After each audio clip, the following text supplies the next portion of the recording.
जय हिंद दोस्तों, स्वागत है आपका हमारे YouTube चैनल एग्ज़ाम पॉइंट में।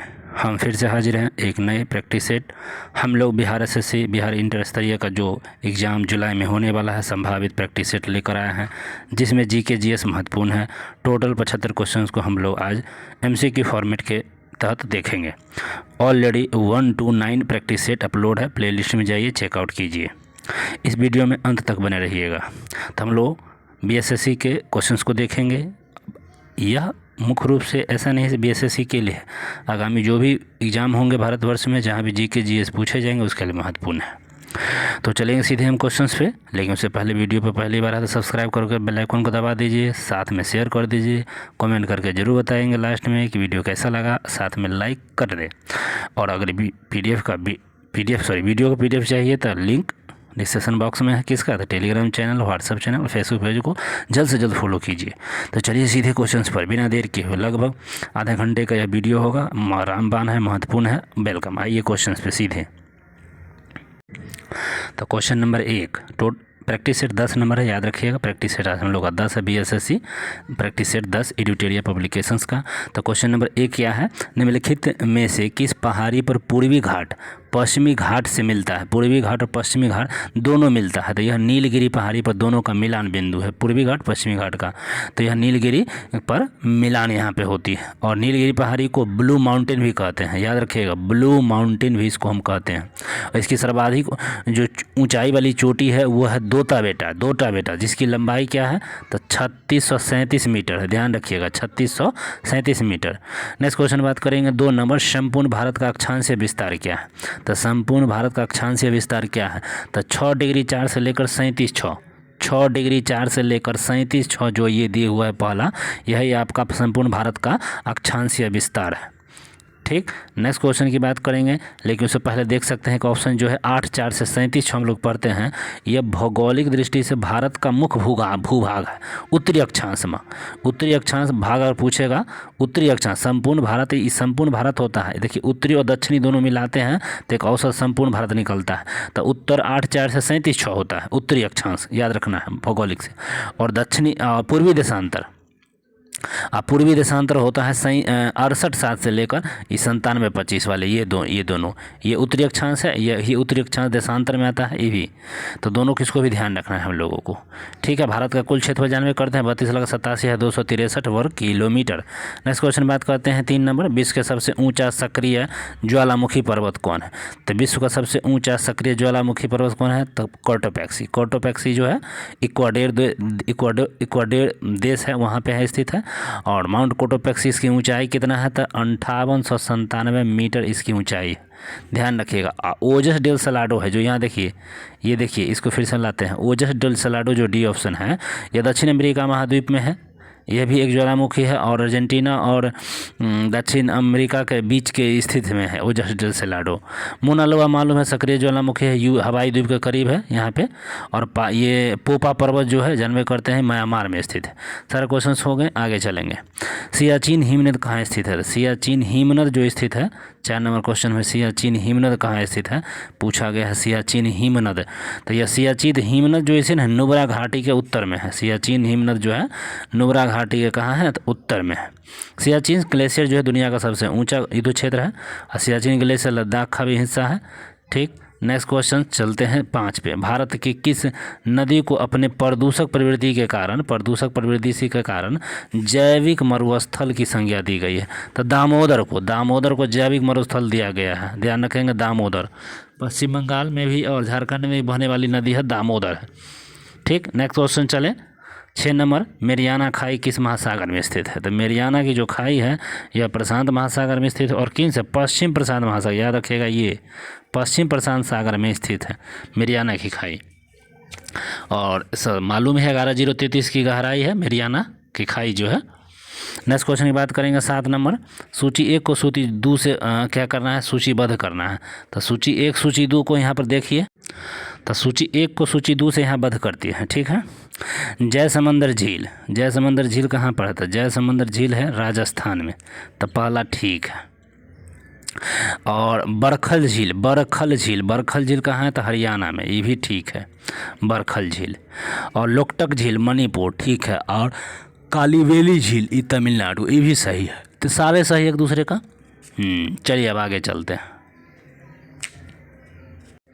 तो भारतीय संविधान का कौन सा भाग संघ राज्य क्षेत्र का वर्णन करता है? तो भारतीय संविधान का कौन सा भाग है जो संघ राज्य क्षेत्र का वर्णन करता है? तो भाग 8 हो जाएगा। ये 8 भाग 8 जो है ना, संघ राज्य क्षेत्र का वर्णन करता है, भाग 8। अनुसूचित जनजाति अनुसूचित जनजाति क्षेत्र के लिए है, तो ये भाग 10 हो जाता है। और 11 राज्य के लिए है, यह 11 वाला नंबर है 11 राज्य के लिए। और ये 7 नंबर किसका हो जाएगा बताइए? 7 है क्या? 8 तो बता दिए, 7 6 भी बता दी। नेक्स्ट क्वेश्चन 9 नंबर है, भारतीय संविधान के नीचे दिए गए कर्तव्यों में से किस को मौलिक कर्तव्य की श्रेणी में नहीं रखा गया? तो मौलिक कर्तव्य की श्रेणी में किसको नहीं रखा गया है? तो आयकर कर का भुगतान करना जो है ना, यही नहीं रखा गया, बी हो जाएगा। ये नहीं है, बाकी सब है। जन संपत्ति रक्षा, देश की रक्षा, हमारी विशेष संस्कृति मूल्यवान धरोहर की सुरक्षित। तो मौलिक संविधान वाला मौलिक कर्तव्य में ये नहीं आता। 10 नंबर है, पंचायत की वित्तीय स्थिति की समीक्षा के लिए राज्य सरकार प्रत्येक 5 वर्ष में क्या गठित करती है? तो प्रत्येक 5 वर्ष में जो गठित करती है, वित्त आयोग का गठन करते हैं, वित्त आयोग, 10 का ए। नेक्स्ट क्वेश्चन 11, भारत की संसद द्वारा शिक्षा का अधिकार, क्या में संविधान संशोधन वाला शिक्षा का अधिकार का जो आया था, क्या में संविधान संशोधन था? तो 1 अप्रैल 2010, जो पहला ऑप्शन है यही सही हो जाएगा। शिक्षा का अधिकार नाम लागू हुआ था 1 अप्रैल 2010 को। 12 नंबर है, भारतीय संविधान में राष्ट्रपति के द्वारा ख्याति प्राप्त व्यक्तियों के राज्यसभा में मनोनयन का प्रावधान किस देश से लिया गया? तो मनोनयन है आयरलैंड। राज्यसभा में जो मनोनयन किया जाता है, जो किसी विशेष क्षेत्र में अभिख्याति प्राप्त होता है, तो आयरलैंड से यह लिया गया था। अगला है 13, पंचायती राज व्यवस्था का मूल उद्देश्य क्या है? पंचायती राज व्यवस्था का मूल उद्देश्य क्या है? तो मूल उद्देश्य यही है, लोकतांत्रिक विकेंद्रीकरण होता है और साथ में विकास में जनभागीदारी। 2 और 3 सही है, बाकी दोनों गलत है। 2 और 3 कहाँ पे सही है? तो बी वाला सही है हमारा, 13 का बी। नेक्स्ट क्वेश्चन 14, भारतीय प्रशासन अधिनियम 1919 के अंतर्गत केंद्रीय विधानमंडल की संरचना में किस प्रकार का परिवर्तन किया गया है? 1919 अधिनियम पूछा गया है, किस प्रकार के परिवर्तन किए गए हैं? तो यह द्विसदनात्मक विधानमंडल का सृजन हुआ था। तो कहाँ पे है द्विसदनात्मक विधानमंडल का सृजन? ए, 14 का ए इज द करेक्ट आंसर। आते हैं 15 नंबर क्वेश्चन पे। निम्नलिखित में से कौन सा कार्य भारतीय चुनाव आयोग का नहीं है? तो भारतीय चुनाव आयोग का कौन सा कार्य इसमें से नहीं है? तो पंचायतों का चुनाव करवाना ही चुनाव आयोग का नहीं है, बल्कि राज्य चुनाव आयोग का काम है। 15 का ए। नेक्स्ट क्वेश्चन आइए 16, पोर्टलैंड सीमेंट के प्रमुख घटक शामिल हैं। तो पोर्टलैंड सीमेंट जो पूछा गया, इसमें कौन सा संगठक है? पोर्टलैंड सीमेंट में किस किस चीज़ का संगठन होता है? तो लाइम, सिलिका और एल्यूमिना। तो कहाँ है? लाइम, सिलिका और एल्यूमिना, लाइम, सिलिका और एल्यूमिना, लाइम, सिलिका और एल्यूमिना। डी जो ऑप्शन है ये हमारा सही हो जाएगा, तो 16 का डी। नेक्स्ट क्वेश्चन बात करते हैं 17, ईस्ट का उपयोग वाइन, बियर उद्योगों में किया जाता है क्योंकि यह शोषण करता है। ईस्ट का उपयोग कहाँ करते हैं? बियर में और वाइन में करते हैं, लेकिन यह शोषण करता है। क्या शोषण करता है? तो अवायवीय रूप से अल्कोहल का उत्पादन यह करता है, अवायवीय रूप से अल्कोहल का उत्पादन करता है, सी ऑप्शन। नेक्स्ट क्वेश्चन 18, वनों की कटाई से होने वाले प्रभावों में कौन सा कथन गलत है? वनों की कटाई से होने वाले प्रभावों में कौन सा कथन गलत पूछा गया? तो यह कौन सा कथन गलत हो जाएगा? तो यह पोषक तत्वों के पुनर्चक्रण को गति देता है वनों की कटाई में, यही गलत है। तो गति नहीं देगा, अगर कटाई कर देगा तो गति कैसे देगा? तो ये गलत ही हो जाएगा। तो हमारा आंसर यही सही है 18 का, बाकी सब सही था। यह जंगली जानवरों की प्रकृति आवास को नष्ट करता है, ये भी बात सही है। यह स्थानीय मौसम में स्वरूप बदलता है, यही सही है। इसमें मृदा अपरदन होता है, ये भी सही है, लेकिन सी गलत था। अगला 19, कार्नेलाइट किस धातु का अयस्क है? कार्नेलाइट, कार्नेलाइट किस धातु का अयस्क है? तो पोटेशियम, पोटेशियम कार्नेलाइट अयस्क हो जाता है। मैग्नीशियम का कोई अयस्क बताइए? नाइटर, नाइटर होता है। नहीं, मैग्नीशियम का इप्सम लवण होगा। यूरेनियम का कार्नेटाइट और पिंच वैलेंट हो जाएगा। चलिए, तो इसका मिल गया कार्नेलाइट पोटेशियम का। नेक्स्ट क्वेश्चन है 20, निम्नलिखित में से किस पदार्थ का शुद्धिकरण ऊर्ध्वपातन विधि से नहीं किया जाएगा? ऊर्ध्वपातन से नहीं किया जाता है, सो पूछा गया। तो फिटकीरी जो है डी में, इसका ही उत्पादन नहीं किया जाता है ऊर्ध्वपातन विधि से। 20 हो गया 21, किसी द्रव अथवा उन में अविलय पदार्थों के अवयवों को किसी विधि के द्वारा अलग किया जाता है। तो अविलय पदार्थों को किस विधि के द्वारा अलग किया जाता है? तो निस्कंदन, ठीक है, निस्कंदन के द्वारा अलग किया जाता है। नेक्स्ट क्वेश्चन है 22, जंग रहित लोहा बनाने में प्रयुक्त होने वाले महत्वपूर्ण धातु है। जंग रहित लोहा बनाने में प्रयुक्त होने वाली महत्वपूर्ण धातु कौन सी है? तो यह धातु क्रोमियम है। यह कौन सी धातु है? तो क्रोमियम। अगला क्वेश्चन 23, सामान्यतः प्रयुक्त होने वाले निम्नलिखित पदार्थों में से कौन एक मिश्र धातु नहीं है? तो सामान्यतः प्रयुक्त होने वाले निम्नलिखित पदार्थों में से कौन ऐसा एक मिश्र धातु नहीं है? तो कौन सा मिश्र धातु नहीं है? तो ये आपका मिश्र धातु में नहीं हो, ये तांबा नहीं हो जाएगा, बाकी ये तो धातु होता है। मिश्र धातु पूछा थी, सब मिश्र धातु मिक्सिंग है। नेक्स्ट क्वेश्चन 24, रक्त में आरबीसी के बहुत अधिक बहुत अधिक उत्पन्न होने से रोग होता है।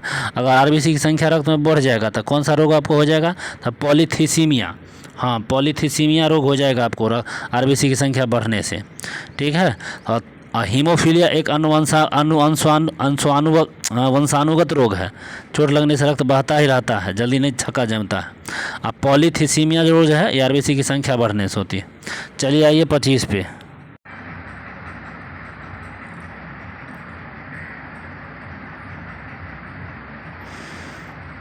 जा रहे थे हम लोग। तो मराठा का हो गया शिवाजी। चलिए अगला क्वेश्चन, जैन साहित्य को क्या कहते हैं? भी क्वेश्चन है, जैन साहित्य को क्या कहते हैं? तो जैन साहित्य को आप क्या कहिएगा? आगम कहिएगा। जैन साहित्य को क्या कहिएगा? आगम। नेक्स्ट क्वेश्चन देखिए 29, महाभारत के अनुसार उत्तरी पंचाल की राजधानी कहाँ थी? तो उत्तरी पंचाल की राजधानी जो थी अहिच्छत था। 29 के सी। नेक्स्ट क्वेश्चन है 30, निम्नलिखित में से कौन सा कथन सुमेलित है? तो सुमेलित पूछ दिया है, तो सुमेलित करेंगे।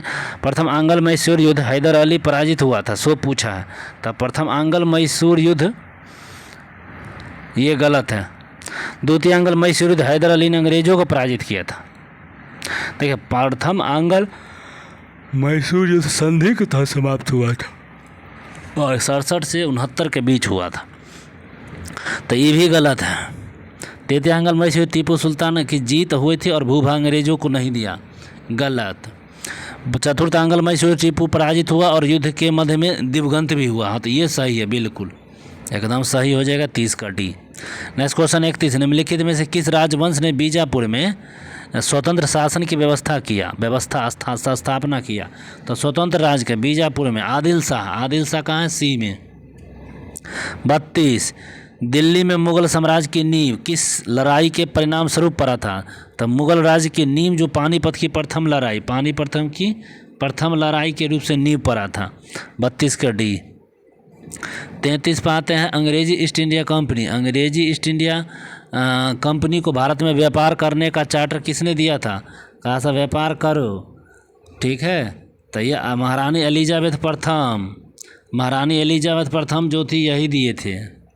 नेक्स्ट क्वेश्चन, रणजीत सिंह को राजनीतिक राजधानी लाहौर थी और उन्होंने किस नगर को अपनी धार्मिक राजधानी घोषित किया था? तो अमृतसर को उन्होंने धार्मिक राजधानी घोषित किया था। 34 का ए। 35, महलवारी व्यवस्था किसने तैयार किया? तो महलवारी व्यवस्था को किसने तैयार किया, सो पूछ दिया। तो महलवारी व्यवस्था को किसने तैयार किया? तो ये हॉल्ट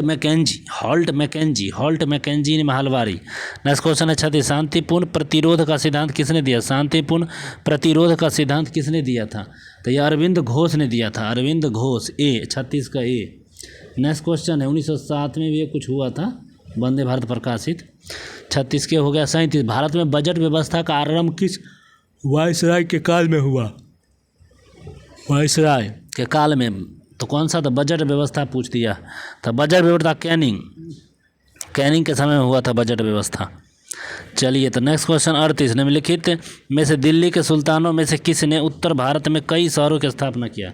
तो उत्तर भारत में कई शहरों की स्थापना फिरोज शाह तुगलक ने किया था। तो फिरोज शाह तुगलक ने यह काम करने का प्रयास किया था।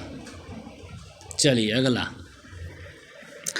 अगला क्या है? एक्साइज ड्यूटी लगाई जाती है। एक्साइज ड्यूटी जो लगाया जाता है, एक्साइज ड्यूटी 39 में, तो वस्तु के उत्पादन पर लगाया जाता है। वस्तुओं के उत्पादन पर एक्साइज ड्यूटी लगाया जाता है। अगला 40, किस योजना में गरीबी उन्मूलन और रोजगार में वृद्धि की बात कही गई है? किस योजना में गरीबी उन्मूलन और रोजगार की वृद्धि की बात कही गई है? तो यह बात कही गई है छठी योजना में। नेक्स्ट क्वेश्चन, मस्तिष्क का कौन सा भाग सोचने का कार्य करता है? तो सोचने का भाग मस्तिष्क का कौन सा भाग करता है? तो ये आपको हो जाएगा आमस्तिष्क या अग्र मस्तिष्क। अग्र मस्तिष्क कार्य करते हैं। नेक्स्ट क्वेश्चन, जीवाणु की कोशिका भित्ति निम्न में से किसकी बनी होती? तो जीवाणु की कोशिका भित्ति निम्न में से किसकी बनी होती? तो ये बनी होती है पेप्टोड, हाँ पेप्टोग्लाइड, ये देख रहे हैं पेप्टोग्लाइकन, इसके द्वारा बनी होती कोशिका भित्ति। 43, थ्रोम्बिन मानव शरीर के निम्न में से किस शरीर क्रिया के लिए महत्वपूर्ण है? ठीक है, तो ये खून का जमना बहुत महत्वपूर्ण है, खून का जमना। चलिए 43 का भी हो गया, आ जाइए सीधे यह सर इधर। तो निम्नलिखित में से 44 नंबर है, निम्नलिखित में से किन कोशिकाओं में केंद्रक नहीं होता? निम्नलिखित में से किन कोशिकाओं में केंद्रक नहीं होता है? तो किस में नहीं होगा केंद्रक? तो देखिए लाल रुधिर कणिकाओं में और साथ में ये प्लेटलेट्स में, इन दोनों में क्या होता है? केंद्रक नहीं होता है। तो 2 और 3 कहाँ है? तो सी नंबर 2 और 3 मिल गया। सी नंबर देखिए 2 और 3 केंद्रक यहाँ पे नहीं होता है। अगला 45 है, अतिशीलन सुपर कूलिंग किसी द्रव को डैश शीतल करना होता है। अतिशीलन सुपर कूलिंग किसी द्रव को डैश शीतल करना होता है। तो किसी द्रव को हिमांक से नीचे उसको ठंडा करना होता है। 45 का बी। नेक्स्ट क्वेश्चन 46, सिरके का रासायनिक नाम क्या है? तो सिरके का रासायनिक नाम जो है एसिटिक अम्ल है। सी 46 का सी, सिरके का एसिटिक। अगला है, जब प्रकाश की किरण सघन माध्यम से विरल माध्यम में प्रवेश करता है। जब प्रकाश की किरण सघन माध्यम से विरल माध्यम में प्रवेश करता है तो क्या होता है? अभिलंब से दूर हटती है। क्या होता है? अभिलंब से दूर हट जाती है, अभिलंब से दूर हटती है। सी जो ऑप्शन है ये सही है, अभिलंब से दूर हट रहा है। नेक्स्ट क्वेश्चन हो जाएगा 48, अल्फा बीटा गामा के भेदन शक्तियाँ अपने अवरोही क्रम में किस क्रम में होती है? तो अल्फा बीटा के गामा का जो अवरोही क्रम, तो पहले गामा फिर बीटा फिर अल्फा, तो गामा बीटा अल्फा, देखिए बी जो है सही हो जाएगा। अल्फा बीटा गामा की भेदन शक्तियाँ, सबसे अधिक भेदन क्षमता किसकी होती है? गामा का, फिर बीटा का, फिर अल्फा का सबसे कम। चलिए अगला क्वेश्चन हो जाएगा 49, सरल लोलक एक दोलक पूरा करने में जितना समय लगाता है उस सरल लोलक को क्या कहते हैं? सरल लोलक एक दोलन पूरा करने में जितना समय लगाता है उस सरल लोलक को क्या कहते हैं? तो उसका बोलते हैं आवर्तकाल। उसको क्या बोलते हैं? आवर्तकाल। 49 का सी। नेक्स्ट क्वेश्चन हो जाएगा आवर्धक कांच में किस प्रकार का लेंस का प्रयोग होता है? तो आवर्धक कांच में किस प्रकार के लेंस का प्रयोग होता है? तो आवर्धक कांच जो है उसमें किस प्रकार के लेंस का प्रयोग होता है? तो उत्तल लेंस का प्रयोग होता है। उत्तल लेंस का वहाँ पे प्रयोग किया जाता है और उसमें आवर्धित प्रतिबिंब भी बनाया जा सकता है। चलिए तो ऐसा कुछ है। तो उत्तल लेंस में कैसा प्रतिबिंब होता है? सीधा, बड़ा और आभासी प्रतिबिंब होगा। किस में? उत्तल लेंस में। नेक्स्ट क्वेश्चन है 51, प्रकाश की गति को निम्न में से किस माध्यम में न्यूनतम होता है? तो न्यूनतम होता है प्रकाश की गति कहाँ पे? तो यह कांच में, शीशा में जो होता है ना, सबसे न्यूनतम होता है, सबसे अधिकतम निर्वात में। नेक्स्ट क्वेश्चन हो जाएगा 52, जनरेटर एक ऐसा उपकरण है। तो जनरेटर जो एक ऐसा उपकरण है, किस ऊर्जा को किस में बदलता है? जनित्र जो बदलता है, कहाँ से कहाँ बदल देता है, मालूम ही होगा। तो यह जनित्र 52 ना, अच्छा दे दिया है कुछ इसमें, यांत्रिक ऊर्जा को विद्युत ऊर्जा में परिवर्तित करता है। तो ये तो सही है सर, विद्युत ऊर्जा को यांत्रिक ऊर्जा में, तो ये गलत है। और विद्युत चुम्बकीय प्रेरण के सिद्धांत पर कार्य करता है, ये सही है। 1 और 3 कहाँ है? तो ये हमारा डी जो है ये सही हो जाएगा, 52 का डी। नेक्स्ट क्वेश्चन है 53। नेक्स्ट क्वेश्चन कितना हो जाएगा? 53। देखिए 53 आ गया। एक वस्तु को एक उत्तल लेंस के अक्ष पर उसके फोकस और प्रकाशिक केंद्र O के बीच स्थित एक बिंदु पर रखा जाता है तो निर्मित प्रतिबिंब होगा। तो निर्मित प्रतिबिंब कैसा होगा? एक वस्तु को एक उत्तल लेंस के अक्ष पर और उसके फोकस F और प्रकाशिक केंद्र O के बीच स्थित एक बिंदु पर रखा जाता है तो उसका निर्मित प्रतिबिंब कैसा होगा? आभासी और बड़ा होगा। आभासी और बड़ा क्या हो जाएगा? आभासी और बड़ा हो जाएगा, सी। चलिए नेक्स्ट क्वेश्चन पे आइए। 54, हैलोजन लैंप का तंतु निम्न मिश्र धातु का बना होता है। तो हैलोजन लैंप का जो तंतु है यह किस मिश्र धातु का बना होता है? तो टंगस्टन के साथ सोडियम होना चाहिए। टंगस्टन सोडियम कहाँ पे है? तो सी में। यही हैलोजन तंतु बना हुआ है। नेक्स्ट क्वेश्चन हो जाएगा 54 का सी हुआ 55। आपस में जुड़ी दो आवेशित वस्तु के बीच विद्युत वाहक धारा नहीं प्रवाहित होती है यदि वो, देखिए आपस में दो आवेशित वस्तु के बीच विद्युत धारा नहीं प्रवाहित होती है यदि वह समान विभव पर हो। वह अगर समान विभव पर रहेगा तब वह धारा प्रवाहित नहीं होगी। 55 का डी। नेक्स्ट क्वेश्चन है 56। केरल की शांत घाटी स्थित वन किस प्रकार के वन का एक उदाहरण है। तो केरल के जो शांत घाटी है कैसी वन है, तो उष्णकटिबंधीय वर्षा वन, उष्णकटिबंधीय वर्षा वन हो जाएगा केरल की शांत घाटी उष्णकटिबंधीय वर्षा वन के उदाहरण है। अगला है 57। गजरने वाला चालीसा, कूट 50, चीखने वाला 60 पवन पृथ्वी के किस गोलार्ध में चलती है। तो ये सब दक्षिणी गोलार्ध में चलेगा। ये सब कहाँ चलता है, तो दक्षिणी गोलार्ध में। 57 का बी। तो 50, कुट 40, चीखने वाला 60 ये सब दक्षिणी गोलार्ध में चलेगा। नेक्स्ट क्वेश्चन सौर मंडल का सबसे चमकदार ग्रह हो जाएगा। तो सबसे चमकदार ग्रह की बात करते हैं तो शुक्र। शुक्र कहाँ पे है, तो डी में है, 58 का डी। Next question 59। पृथ्वी की आंतरिक परत जो नीफे है, सबसे अंदर नीफे, तो नीफे पूछा है किन तत्वों का प्रचुरता है। तो निकेल और फेरस नाम से ही है, निकेल और फेरस दोनों। सियाल सीमा नीफे 3 भागों में बांटा गया है। तो 59 हो गया। 60 देखिए, निम्नलिखित में से कौन सा वर्ष 2011 की जनगणना के अनुसार राज्यों का उनके न्यूनतम जनसंख्या घनत्व के आधार पर सही क्रम है। तो न्यूनतम जनसंख्या घनत्व सबसे कम तो अरुणाचल, मिजोरम और सिक्किम। तो अरुणाचल, मिजोरम और सिक्किम कहाँ है, तो डी में। देखिए सबसे न्यूनतम जनसंख्या घनत्व अरुणाचल, मिजोरम और सिक्किम। चलिए अगला क्वेश्चन पाइए। 60 हो गया, तो यहाँ 61 से 61 नंबर क्वेश्चन क्या है। निम्नलिखित में से कौन एक भारतीय सेना के कमांडो में से एक कमांडर नहीं है। तो भारतीय सेना के कमांडो में से एक कमांडर नहीं है, कौन सा नहीं है। तो उत्तर पूर्वी कमांड जो है, उत्तर पूर्वी बी नंबर जो है यह समान नहीं होगा। 61 का बी। नेक्स्ट क्वेश्चन है 62। संयुक्त राष्ट्र महासभा द्वारा स्वीकृति संकल्प के अनुसार अंतर्राष्ट्रीय शांति दिवस मनाया जाता है। तो अंतर्राष्ट्रीय शांति दिवस मनाया जाता है कब, तो यह 21 सितंबर को मनाते हैं अंतर्राष्ट्रीय शांति दिवस। नेक्स्ट क्वेश्चन की बात करेंगे 63। निम्न में से कौन सा भारतीय शहर गंगा नदी के तट पर स्थित नहीं है। तो कौन सा भारतीय शहर जो है गंगा नदी के तट पर स्थित नहीं है। तो लखनऊ जो है गंगा नदी पर नहीं है बल्कि गोमती नदी पर यह स्थित है। 63 का सी। Next question 64। चेरनोबिल में परमाणु दुर्घटना कब हुई थी। चेरनोबिल यूक्रेन में भी पड़ता है। तो 1986 में हुआ था, बहुत बड़ा दुर्घटना था परमाणु का। 1986 चेरनोबिल, ध्यान रखिएगा इसको। 21 अप्रैल 1986 को चेरनोबिल में यह दुर्घटना हुई थी। ठीक। Next question 65। भारत के निम्न संग्रहालयों में से किसका स्थान गलत ढंग अंकित है। तो गलत खोजना है। राष्ट्रीय रेल संग्रहालय बिल्कुल सही, दिल्ली में करेक्ट है। वस्त्रों का कैलिको संग्रहालय ये गलत है। और सलारजंग संग्रहालय हैदराबाद है। और नेपियर संग्रहालय का है तिरुवनंतपुरम में। तो ये सारे सब सही है। तो ये नेपियर संग्रहालय तिरुवनंतपुरम, तो हमारा बी आंसर हो जाएगा। 65 का बी। तो वस्त्रों का कैलिको जो संग्रहालय है ना, यह कहाँ पे है, कैलिको संग्रहालय मुंबई दिया हुआ है। तो कैलिको संग्रहालय गुजरात अहमदाबाद में, ठीक है, याद रखिएगा, अहमदाबाद में, गुजरात अहमदाबाद में। चलेंगे 66 पे। वर्ष 2023 का बुकर पुरस्कार किसे सम्मानित किया गया।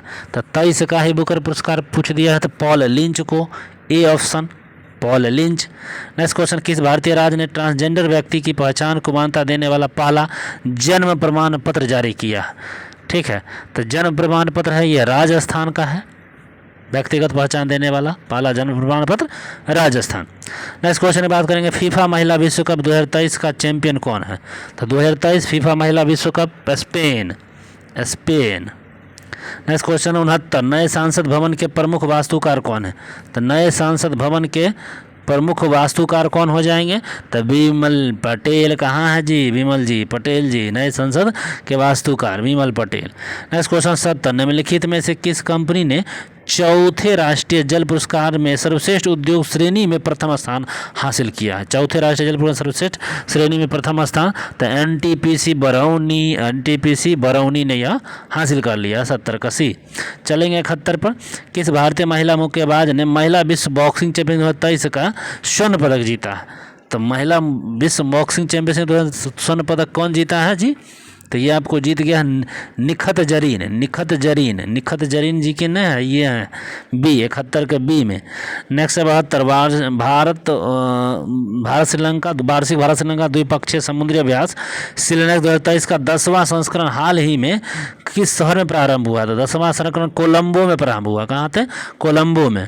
Next question 73 Dada Saheb Phalke international award 2024 में सर्वश्रेष्ठ अभिनेता का अवार्ड किसे दिया गया है? तो सर्वश्रेष्ठ अभिनेता का जो अवार्ड दिया गया है यह शाहरुख खान को दिया गया। शाहरुख खान, ध्यान रखेंगे, शाहरुख खान। और नेक्स्ट क्वेश्चन है 74 हाल ही में आयोजित चौथे खेलो इंडिया शीतकालीन चौथा खेलो इंडिया शीतकालीन खेलों का शुभंकर क्या है? तो यह शुभंकर वो पूछ दिया गया क्या हो जाएगा? तो इसके शुभंकर कौन से हैं तो बताइए।